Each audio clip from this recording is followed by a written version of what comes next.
kubasse Isma era ensonga y'okuyita abatemu enva yeeyongedde. Mune nakutaginze mu Twitter ne kugamba enva zammwe zazzeemu. Wano zaatega abantu ebbomu ekkulambiro. Zatta omwogezi wa police. President Yoweri Museveni yesterday vowed that the killers of popular vlogger Isma Tusubira aka Lexus would be traced and punished. In his message to Uganda and especially the Bazukulu on Twitter, Museveni said the murder was the work of pigs, formerly living in Sweden until 2019. Lexus, who in 2021 was hosted by President Museveni at State House Entebbe, described the visit as a turning point in his life. Lexus in his post on Twitter account, Museveni stated, "I condemn and treat with contempt the killing of this Ugandan by some pigs." Kakati tukoze tutya kuchikumva kuba ati ensonga okuvaayo kutuufu naye enva nga zirinyiriddwa nnyo. Ate tunalaba wadde n'ekifo ekimu kuva dda zo zoogeddwako nti zitta naye tunnafunayo wadde okutu kazi zinavayo zitazeewolerezeeko abakirumira bamaliriza beeyimiriddwa bejjeeredde nti tebalina buzibu. Anyway, kakati waliwo ekintu ekirumya abantu abamu omutwe nti Isma engeri gy'abadde alabibwanga blogger wa NRM nti okufa kwe kwandibadde celebrated nga bwe bibadde birina bye birabwako but to many people surprise naddala ababirabira ku mabbali Isma is celebrated.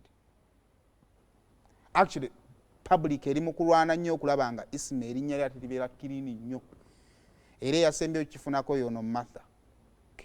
Abadde nga blogger wa NRM and okusinziira nga bwe tuli ennaku zino omuntu yenna yeekuusa eri bw'abanga wabaliwo kibaddewo people could have celebrated. Yafunakoko n'obuzibu ku video gyata eya Dance ku Mapesa. Is that when they put him behind the bus? Bwemba seerabidde. Oba ontegeera.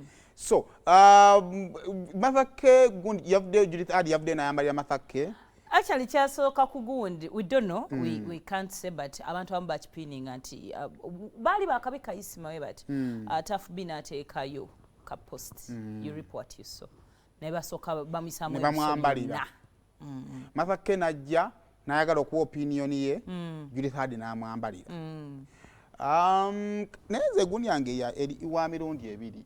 Omanyi okwogera kuno ensi eno abantu tebaagala kwogera ku kye baagala naye n'abantu bamanya ekituufu.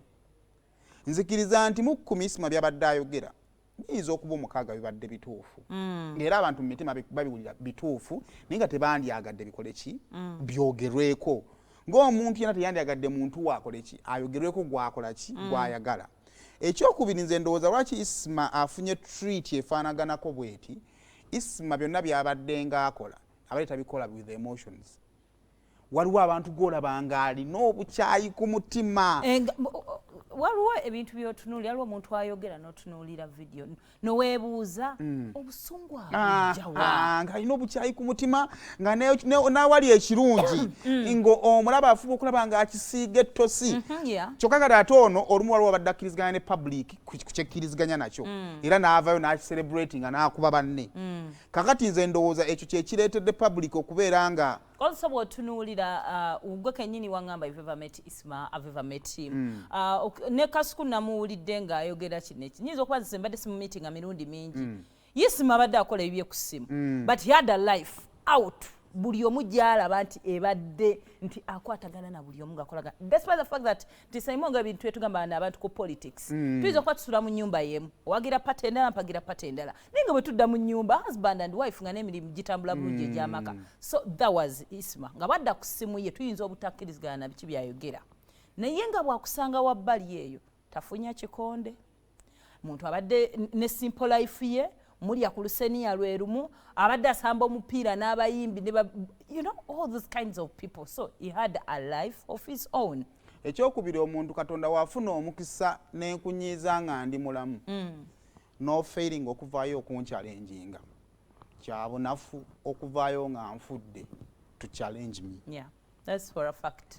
Wetuba nga tubadde mu bulamu buno nga ffenna tuli balamu nga nnawe nakunyiiza olina Facebook page osobola okugenda mu mawulire n'olemerera okunchalenginga kitegeeza nti omuntu kasita nkukuba mu bulamu mune mu bufukiriza. Yeah.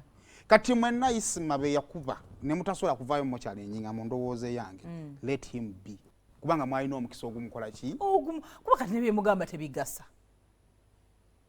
Awo nvuddewo waliwo omwana Isima yali amwadoptinze